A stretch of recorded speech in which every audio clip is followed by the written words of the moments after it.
Hello everyone and welcome back to The Lost Planeswalker. You're here with me, Jesse, the Lost Planeswalker, and today I'm going to cover the new spoilers we just got for the Lost Caverns of Ixalan. I'm going to skip all of the whatevers and dive right into the cards because we got a lot and this is going to take a while. So, first off, we have Saheeli, the Sun's Brilliance. For a blue and a red, legendary creature, human artificer. Blue and red, tap. Create a token that's a copy of another target creature or artifact you control, except it's an artifact in addition to its other types. It gains haste, sack it at the beginning of the next end step.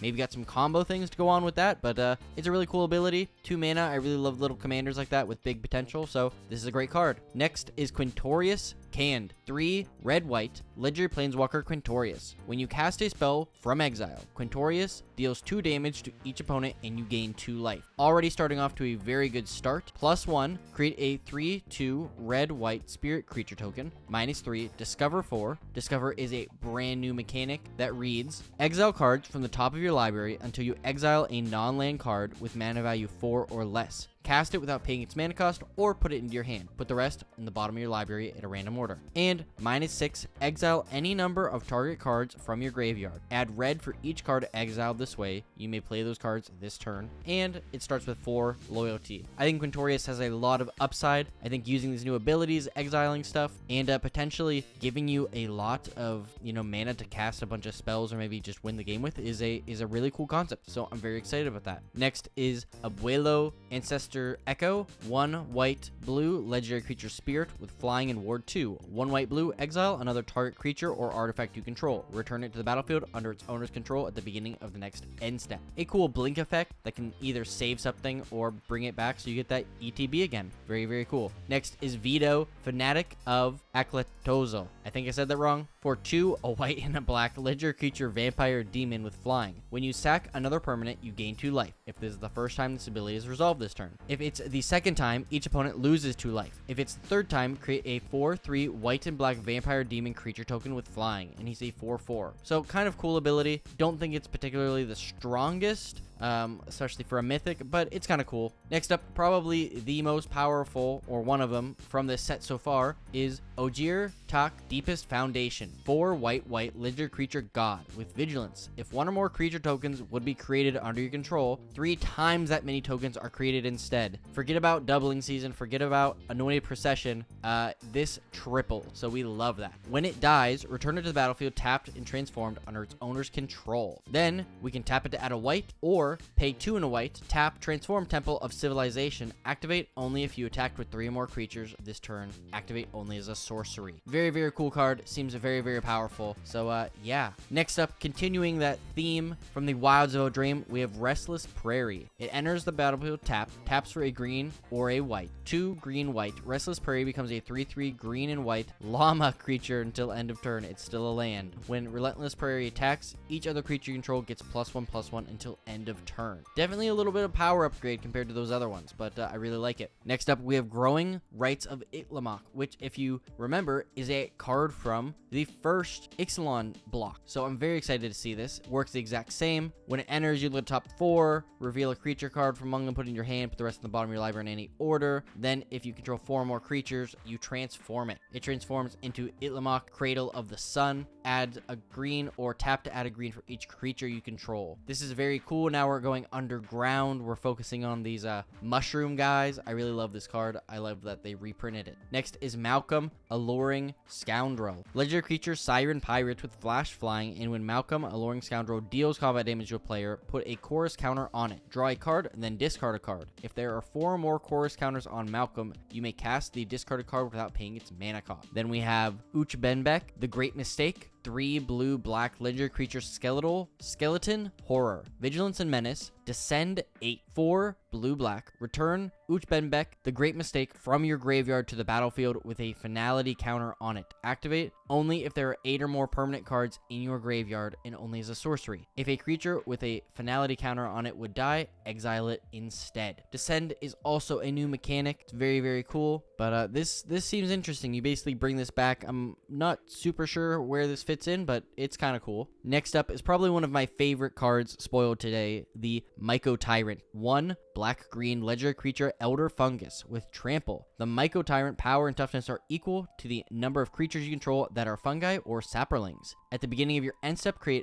X 1/1 black fungi creature tokens with this creature can't block, where X is the number of times you descended this turn, and you descend each time a permanent card is put into your graveyard from anywhere. I really see this being one of these standout cards because if you can make a ton of tokens every turn, you can sack those tokens, get them back, and just do whatever you can to deal a ton of damage and just gain a ton of value off of them. So he is definitely a deck I'm going to be looking into building. Next up is the Geological Appraiser. 2 red creature human artificer. When Geological Appraiser enters the battlefield, if you cast it, discover 3. Pretty cool card. I like it. Next is Hit the Motherlode. Another really cool card with 4 red sorcery. Discover 10. If the discovered card mana value is less than 10, create a number of tapped treasure tokens equal to the difference. So for 7 mana, you're basically getting 10 mana worth of value, and if you don't get that value, you kind of get those treasures back. I really like this card. I think it's pretty neat, and that's a card I can definitely see myself playing. But next up, we have the Enigma Jewel, which is the next legendary artifact. It seems like we're going to get a set of these as well. Maybe they're kind of connected to the gods or whatever. I'm not quite sure yet. But the Enigma Jewel, single blue legendary artifact. The Enigma Jewel enters the battlefield tapped. It can tap to add blue, spend this mana only to activate abilities. Craft with 4 or more non-land with activated abilities, 8 in a blue. So this craft ability is real neat, and it reads 8 in a blue, exile this artifact. Exile 4 or more from among other permanents you control and or cards in your graveyard. Return this card transformed under its owner's control, craft only as a sorcery. So this craft ability basically just takes stuff and combines it to then turn it into Locus of Enlightenment. Legendary artifact, Locus of Enlightenment has each activated ability of the exiled cards used to craft it. You may activate each of those abilities only once each turn. When you activate an ability that isn't a mana ability, copy it. You may choose new targets for the copy. So this takes those really good triggered abilities and lets you copy them and kind of reuse them with this, card. I think this is really neat. I have a deck I'm working on right now which cares about, activated abilities, so I'm very excited to see this. Next up is Jade Light Spelunker, X and a green creature merfolk scout. When Jade Light Spelunker enters battlefield, it explores X times. Explore is a mechanic from the original Ixalan that says to have it explore, reveal a top card of your library. Put that card into your hand. If it's a land, otherwise put a +1/+1 counter on a creature. Then you may put it back on top or put it into your graveyard. Kind of has a mix of different abilities, but can help you grow your creatures or just get some more land. Spyglass Siren, single blue creature siren pirate with flying. When Spyglass Siren enters the battlefield, create a map token. And a map token basically just lets you explore. We just talked about that, so I'm not going to go through it again. Next up is the Everflowing Well. Legendary artifact. When the Everflowing Well enters the battlefield, mill 2 cards, then draw 2 cards. Descend 8. At the beginning of your upkeep, if there are 8 or more permanent cards in your graveyard, transform the Everflowing Well. The Myriad Pools. Legendary artifact land. Tap it to add a blue, and whenever you cast a permanent spell using mana produced by the Myriad Pools, up to 1 other target permanent you control becomes a copy of that spell until end of turn. This is a great effect we really love having, so I'm very excited to see it here. Souls of the Lost. 1 in a black creature spirit. As an additional cost to cast this spell, discard a card or sack a permanent. Fathomless Descent. Souls of the Lost power is equal to the number of permanent cards in your graveyard, and its toughness is equal to the number +1. This is pretty cool. A lot of big stuff. We have some similar things to this, so it'll fit right in there. Sea Note Scout, single green creature merfolk scout. When Sea Note Scout enters battlefield, it explores. Spring-loaded Sawblades, 1 in a white artifact with flash. When spring-loaded Sawblades enter the battlefield, it deals 5 damage to target tapped creature an opponent controls. You can craft it with an artifact for 3 in a white. Then it turns into Blade Wheel Chariot. Artifact vehicle. Tap 2 other untapped artifacts you control. Blade Wheel Chariot becomes an artifact creature until end of turn, or it has crew 1. Next up, we have Cavernous Maw, a land, and it's a cave. I don't know if we've ever had a cave land type before, but it taps to add a colorless, or 2 Cavernous Maw becomes a 3/3 elemental creature until end of turn. It's still a cave land. Activate only if the number of other caves you control plus the number of cave cards in your graveyard is 3 or greater. Cosmium Confluence, 4 and a green, sorcery. Choose 3. You may choose the same mode more than once. Search your library for a cave card, put it onto the battlefield tapped, then shuffle. Put 3 +1/+1 counters on a cave you control. It becomes a 0/0 elemental creature with haste, it's still land, or destroy target enchantment. Intrepid Paleontologist, 1 in a green, creature human druid. Tap to add 1 mana of any color. 2, exile target card from a graveyard. You may cast dinosaur creature spells from among cards you own exiled with Intrepid Paleontologist. If you cast a spell that way, the creature enters the battlefield with a finality counter on it. Real quick, we're going to look at those commanders for the 4 commander decks. First off, we have Clavleon, first of the Blessed, for 1 white/black legendary creature vampire cleric. When you attack, target attacking vampire that isn't a demon becomes a demon in addition to its other types. It gains, when this creature dies, draw a card, and create a tap 4/3 white and black vampire demon creature token with flying. Next, we have Admiral Brass, Unsinkable, 2 blue/black/red legendary creature human pirate. When Admiral Brass, the Unsinkable, enters the battlefield, mill 4 cards. At the beginning of combat on your turn, you may return target pirate card from your graveyard to the battlefield with a finality counter on it. It is base power and toughness 4/4. It gains haste until end of turn. Hackball of the Surging Soul, 2 green/blue legendary creature merfolk scout. At the beginning of combat on your turn, each merfolk creature you control explores. When Hackball of the Surging Soul attacks, you may put a land card from your hand among cards onto the battlefield.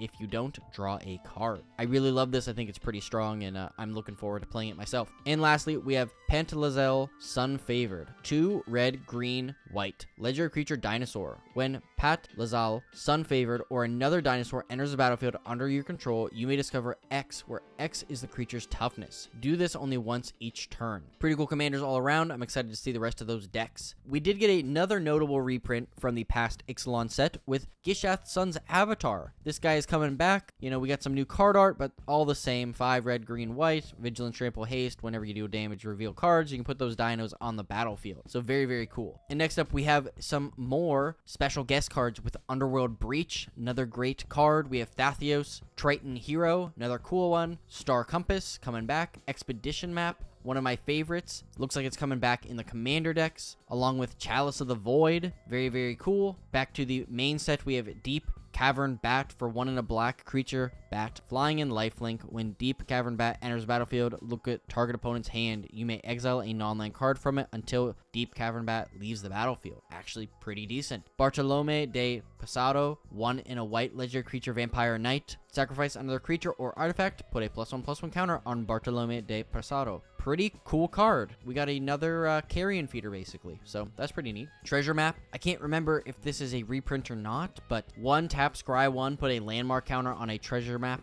Then if there are 3 or more landmark counters on it, remove those counters, transform treasure map, and create 3 treasure token. Then it transforms. We can tap it to add a colorless or sack a treasure to draw a card. Pretty cool second ability if you can just make a bunch of treasures. Really like it. Next is Chart a Course, 1 in a blue sorcery. Draw 2 cards, then discard a card unless you attacked this turn. Pretty good. I like that actually. Next is Bridge from Below, another special guest card. Then we have is Colummox the Stormshire, another special guest card. Then going back to the commander decks, we have Arcane Signet, and this one's actually pretty neat. I'm not exactly sure what's going on there. Maybe it's a skeleton holding a knife. Is that what that is? Anyway, it's pretty cool looking. Again, in the commander decks, I didn't expect to see this reprint, is Amulet of Vigor. And this one's actually pretty sick. I really love this, and it's really, really neat. But we finally reached some of those Jurassic World cards that we're going to be getting. So first is Life Finds a Way, 2 in a green enchantment. Whenever a non-token creature with power 4 or greater enters the battlefield under your control, populate. Bernard, the Ginger Sculptor, is a great, great deck, and populate is super neat, so this is awesome. We also got a really cool command tower, which is sort of the Jurassic World home base. It's okay. I mean, I don't really know what other command tower it could be, but I'll take it. Next is Ravenous Tyrannosaurus, 4 red/green creature dinosaur with Devour 3, meaning when it enters, you can just sack a bunch of things to it and it gets that many +1/+1 counters per creature. And then whenever it attacks, it deals damage equal to its power to up to 1 other target creature. Excess damage is dealt to that creature's controller instead. This is very, very cool. I don't know if you can pair this up with Trample to basically deal that excess damage twice or not, but I really love that. Next is Ellie and Alan Paleontologists for 2 green, white, blue legendary creature human scientist. Tap Tap, exile a creature card from your graveyard, discover X, where X is the mana value of the exiled card, activate only as a sorcery. I really love this because it would be super cool just to throw a bunch of stuff in your bin so you could exile it to just get a whole bunch of stuff back. So this is really fun. Next is Dino DNA. For a single mana, artifact with imprint for 1, exile target creature card from a graveyard, activate only as a sorcery. Then for 6 mana, create a token that's a copy of target creature card exiled with dinosaur DNA, except it's a 6/6 green dinosaur creature with trample, activate only as a sorcery. If you can create infinite mana, this is a way you can create infinite creatures. Not that there aren't other ways to win with infinite mana, but this is colorless, so if you find yourself doing it in another color, maybe that's how you win. Next up is Indoraptor, the perfect hybrid. 1 hybrid, black, green, red, legendary creature dinosaur mutant with Bloodthirst X. This creature enters the battlefield with X +1/+1 counters on it, where X is the damage dealt to your opponents this turn. It has menace and enrage. Whenever Indoraptor, the perfect hybrid, is dealt damage, choose an opponent at random. Indoraptor deals damage equal to its power to that player unless they sack a non-token creature. I can see this as a cool way to basically deal a bunch of damage to your opponents by, you know, sacking creatures or dealing damage. It's pretty neat. I might end up looking into brewing this one as well. But next up, we have Throne of the Grim Captain. 2 mana legendary artifact, tap, mill 2 cards. You're gonna craft with a dinosaur, a merfolk, a pirate, and a vampire. So you kind of have to be pretty specific here. But you get the Grim Captain. Legendary creature, skeleton, spirit, pirate. With menace, trample, lifelink, and hexproof. Whenever the Grim Captain attacks, each opponent sacks a non-land permanent. Then you may put an exiled creature card used to craft the Grim Captain onto the battlefield under your control, tap, and attacking. This is a very neat card, and I think this can be your commander technically since both of them are legendary. I'm not 100% certain, but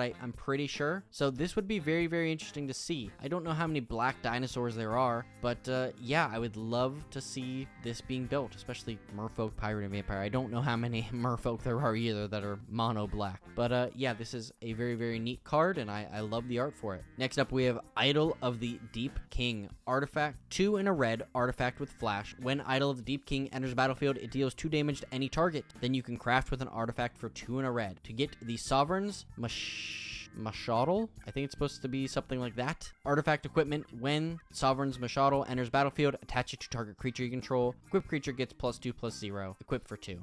This is kind of interesting. I'm not really sure what this is. So it's okay, I guess. I don't know. Next up is Song of the Stupefaction. 1 in a blue, enchantment aura, enchant creature or vehicle. When Song of the Stupefaction enters the battlefield, you may mill 2 cards. Fathomless Descent. Enchanted permanent gets -X/-0, where X is the number of permanent cards in your graveyard. Actually pretty decent. I like that effect. Blood Rage, Mycod. 3 in a black, creature fungus. At the beginning of your end step, if you descended this turn, create a 1/1 black fungus creature token with this creature can't block. Didact Echo. 4 in a blue, creature spirit cleric. When Didact Echo enters battlefield, draw a card. Descend 4. Didact Echo has flying as long as there are 4 or more permanent cards in your graveyard. Miner's Guidewing. Single white, creature bird with flying and vigilance. When Miner's Guidewing dies, target creature control explores. Water Wind Scout. 2 in a blue, creature merfolk scout with flying. When Water Wind Scout enters the battlefield, create a map token. Getting back to some spicy cards, we have Bone Hoarder Dracosaur. 3 red creature dinosaur dragon. Love it. Flying in first strike. At the beginning of your upkeep, exile the top 2 cards of your library. You may play those cards this turn. If you exiled a land this way, create a 3/1 red dinosaur creature token. If you exiled a non-land card this way, create a treasure token. I love this card. I'm definitely going to be playing this in a ton of decks, but obviously it's great in dinosaurs and drag. Next is Bringer of the Last Gift. 6 black, creature vampire demon with flying. When Bringer of the Last Gift enters the battlefield, if you cast it, each other player sacks all creatures they control. Then each player returns all creature cards from their graveyard that weren't put there this way to the battlefield. This is a great effect, and this is a very cool way to do it. You do have to cast it, so you can't just get it for free by reanimating, so I love this effect. Next up, we have Don't Move, another Jurassic World card. For 3 3 white sorcery, destroy all tapped creatures until your next turn. Whenever a creature becomes tapped, destroy it. This is actually a pretty decent board-ish wipe card. I think that this is going to kind of go the distance. I'm looking forward to playing this myself because you can basically prevent combat because it'll just destroy all those creatures. So I really love that. Or if you can force them to tap, they got to destroy those creatures. And the last card today is Compy Swarm. 1 black-green creature dinosaur. At the beginning of your end step, if a creature died this turn, create a tapped token that's a copy of Compy Swarm. This is actually a pretty cool card because the copy should also do a copy. So you're just going to make a ton of copies, and this is going to be very cool. Well, thank you so much for watching. If you enjoyed, I'm going to try to do more of these as we get more spoilers, you know, and if you aren't subscribed, please do so. Leave a comment. Are you looking forward to any of these cards? Did I say something wrong? You know, anything, I'd appreciate it. And that's it. So if you want to help me another way, please leave a like and share this video. Do you have a friend who's excited for this set? Please show this off. I'd be very happy if you would do so. In today's Scryfall, card of the day is Oracle's Attendance. The future isn't sacred, but its speaker is. Thank you so much for watching, and as always, I'll see you later, Planeswalkers.